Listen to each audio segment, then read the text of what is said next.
1 bilyong pisong class action civil suit sina dating House Speaker Martin Romualdez, Zaldico at ilang pang congressman. Nako, yari na naman yung idol ni Jojo Chavez dito. Paano na kayo nito? Paano kayo nito? Ha? Nako po, delikado. Eto na, sabi ni Maria Tomas, kinaso nila Mike Defensor. Nako,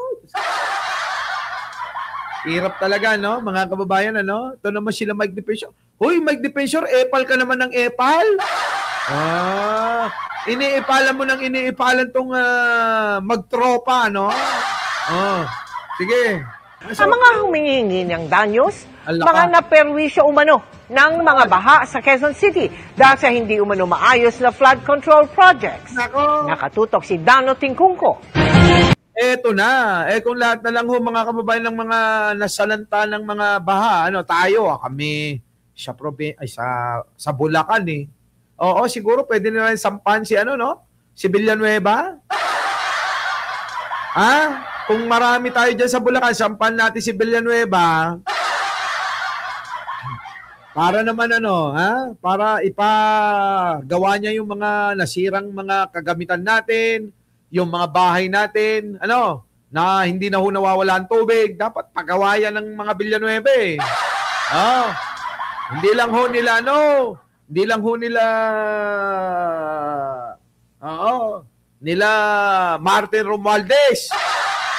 Dapat lahat, di ba? Ilang beses na ring binaha ang bahagi ng Novaliches, Quezon City kung malakas ang ulan. Perwisyong naiwasan sana kung maayos sa mga flood control project ayon sa ilang residente ng 5th District ng lungsod na nakakasakop sa lugar. Kaya kanina naghain sila at ang grupong United People Against Corruption ng 1 billion peso class action civil suit sa Quezon City region. Payat, payat, 1 bilyon? Payat yan. Oo, napakapayat niyan. 1 bilyon na multa. Grabe naman, maniningil lang din kayo, hihingi lang din kayo ng danyos, 1 bilyon pa. Gawin yung kahit man lang 100 bilyon. Oo, yan, trilyon, gano'n, Oo, trilyon. Para mabili nyo na yung mga bakanting lote dyan sa Antipolo. Trial Court laban kina Quezon City 5th District Representative Patrick Michael Vargas. Resigned Congressman Zaldico, dating House Speaker Martin Romualdez. Nako, dati mataba pa si Idol Jojo Chavez, yung idol mo mataba pa rito Ano nangyari? Bakit parang nasipsip ng alien yan? Oo. Nakwento ko na ba sa inyo? Oo, nagkaroon ng Christmas party sa Kongreso. Hindi na ho nagpapa-video, ganyan. Hindi na ho maharap sa media. Kasi mga kababayan ko, parang sila Digunyo na. Oo.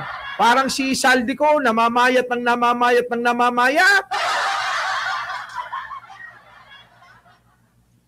Di ba? Stress.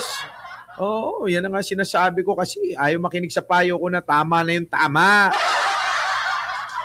Mga kababayan makinig kayo sa akin Huwag kayong magpaparami ng pera tulad ni Jojo Chavez. Napakakurepot niyan. Maniwala kayo Ikaw Jojo Chavez, makinig ka sa akin Cellphone mo, kita mo, Samsung, Galaxy 5. Putik na yan alam mo ba kung ilang taon ako noon nung nauso yan? Putik na yan, mga high school ako niyan. Oo. Tapos yan pa rin ang gamit mo. Naku. Hindi lang si Jojo Chavez, tabi-tabi po. Oo. Bato-bato sa langit ang tamaan, wag magagalit, real talk to. Hindi po ang madaming pera ang siyang talagang happiness. Ang totoong happiness, mga kababayan ko, ay yung madali kang makontento sa kung anong meron. At kung meron ka ng mga bagay-bagay na hindi lalabis, ano po? Kasi kapag kalabis na, mali na rin masama na. Malabis ka sa pera, kayamanan, masama na yan. Kung kayo mga kababayan ko, meron kayong insurance, meron kayong emergency fund, meron kayong mga savings. Tandaan nyo to makinig kayo. Ay, denggendak na, okay na yun damgag kayo. Makinig. Makinig kayo makinig kayo. Kung kayo, mga kababayan, may mga insurance, okay? May mga emergency fund at savings, savings, ganyan, At meron kayong yung liquid. Yung ibig sabihin nito, itong savings, itong emergency fund, itong insurance. Yan tatlong yan. At meron kayong gumagana na pinang-iikot ninyo, pinanggagastos nyo araw-araw na hindi nagagalaw yung tatlo, putik na yan, mag-yulo na kayo!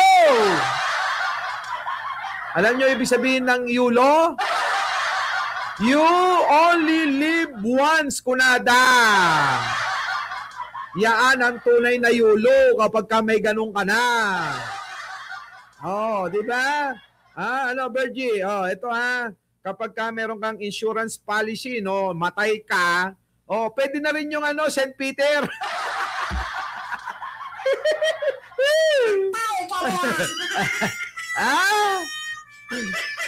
Ito na, kung may insurance ka, na kapag ka nategi-bambam ka, may makukuhang kwarta yung mga pamilya mo, may maiiwang ka, at meron kang insurance na, yan, pagka nategi-bambam ka, hindi naman mo problema, siya pang papalibing sa'yo.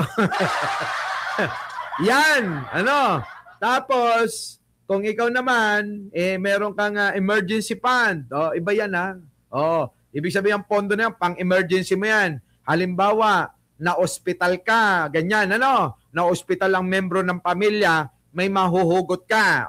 Bukod yung savings. Bukod yung savings, At syempre, kailangan may sariling bahay ka na, may sariling sasakyan, may sariling rest house, may condo, ganyan. Meron kang mga paupahan. Ibig sabihin, yun na yun, umiikot na liquid mo na tinatanggap mo buwan-buwan. Ay, nako. Magpakaligaya na kayo.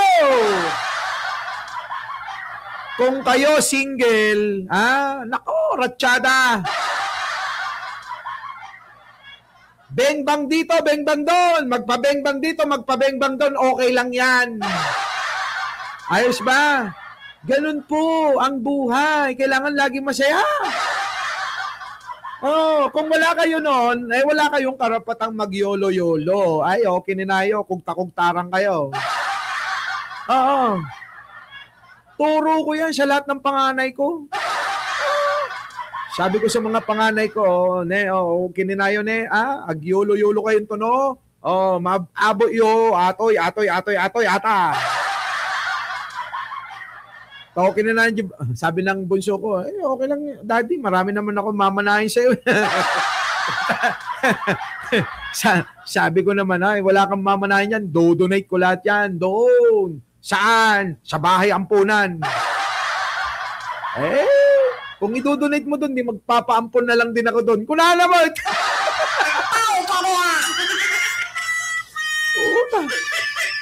Salbahing bata to biruin mo, marunong mga twiran, mga kababayan ko. Nako, sabi hindi yung bunso ko. Sabi ko, wala kang mamanahin sa akin. Kailangan gayahin mo yung mga atit kuya mo. Yung mga yung mga panganay ko na babae, panganay ko na lalaki, mga kababayan ko. Marunong sa buhay. Marunong.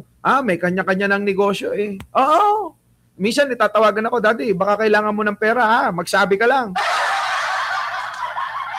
Ganon sila. Oo, daddy, magsabi ka lang pagka kailangan mo ng pera, ha? Sarap, ano? Ganon, ano? Eh, hindi. Sabi ko, hindi kailanman ako hihingi ng pera sa inyo. Oh. Diba, no? Sarap ng ganon. Oo.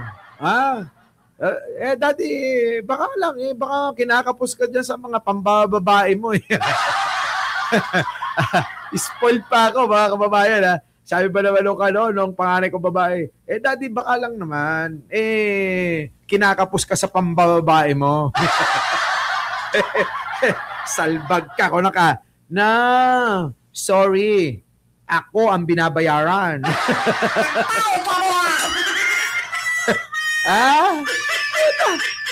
Kung ako ranling naman ang gagastos at magbabayad sa babae, wag na. Ayaw ko. Na! Kininam, maramanam ti, di mo pa naramramanam, tapos, saktig biking ka, ako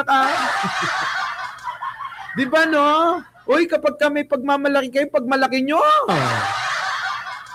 Catherine Galpo, di ba? Ala ka naman na magbabayad ka sa babae na, siya na makakatikim ng hindi pa niya natitikman. Di ba, no? Seryoso? Tapos magbabayad ka? Oh, my goodness. Sabi nga ni Robin Padilla, my goodness. Di ba, Bambina? Kininanagigito yan. Siyempre, kaya mo nga talaga mo, Jay, kuhamot, no, Ajay, Ajay, makita hamo pa yung naramramanan, agpuunan kamot, Siyempre, diba? Kapag ka gustong-gusto mo, yung isang babae o isang lalaki, mamuhunan ka rin naman. Oo. Pero ang lagi kong puhunan lang dyan, yayayain ko, tara, kain tayo sa labas. Pero dadaling ko yan, alam nyo, mga kababayan ko, naku, doon sa kanto, meron doon tusok-tusok, may palamig. Oo, pwede na yun. Oo. Sabi ko nga, mga kababayan ko, mas maganda na yung nagpapakatotoo kaysa bobolahin ka kagad kita ng papakitaan kita ng ganito, papakitaan kita ng ganyan. Hindi naman kita siseryosohin. Di ba? Mga ganong mga banat, mga kababayan, ano gusto nyo? Gusto mo papakitaan kita ng lahat ko, isasakay kita doon sa Kia Pride ko. Di ba? Ay, hindi. Doon sa isa, Boss Mike. Props lang yun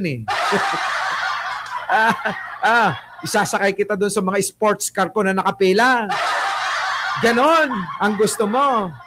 Nakapila yung mga mamahaling sasakyan, doon kita isasakay. Dadaling kita sa kondo, ipagluluto kita ng mga steak, kung ano-ano pang masasarap. Tapos bebeng-bangin lang kita, tapos pagkataas nun, wala na. Wala. Mga kababayan, mas okay na yung maging totoo ka. Eto, palamig, hopya. Kain, ganon. Tapos, walang reklamo. Hindi tayo pupunta ng kondo. Pupunta tayo doon. Saan? Sa Motmot. 50 pesos, 3 hours. My God. Diba, no? That is masarap yun. That's the life. Tama. Sabihin, bakit hindi malamig? Electric pan lang, 50 lang, 3 hours Oy, wag ka kayo dyan. Oy, alam mo ba yung dyan sa kanto ng Bagong Baryo? Diyan, Catherine Galpo sa inyo. Yang dyan sa may kanto dyan, yung dulong-dulo. Doon sa may pagbaba mo, footbridge, sa tapat ng Honda. Ano yung hotel doon? Yung kahoy? Bakit ako mahihiya? Nasuki ako dyan nung araw. Ang bayad dyan nung araw, yan, 50 kapag ka 3 hours. Kapag 100, may aircon ka. Naka-aircon ka na nun. 3 hours, 100 lang ang bayad nun dyan, Tapos yung mga CR nyo nasa common area. Wala sa loob. Oo, wala sa loob ng kwarto. Lalabas ka para mag-CR.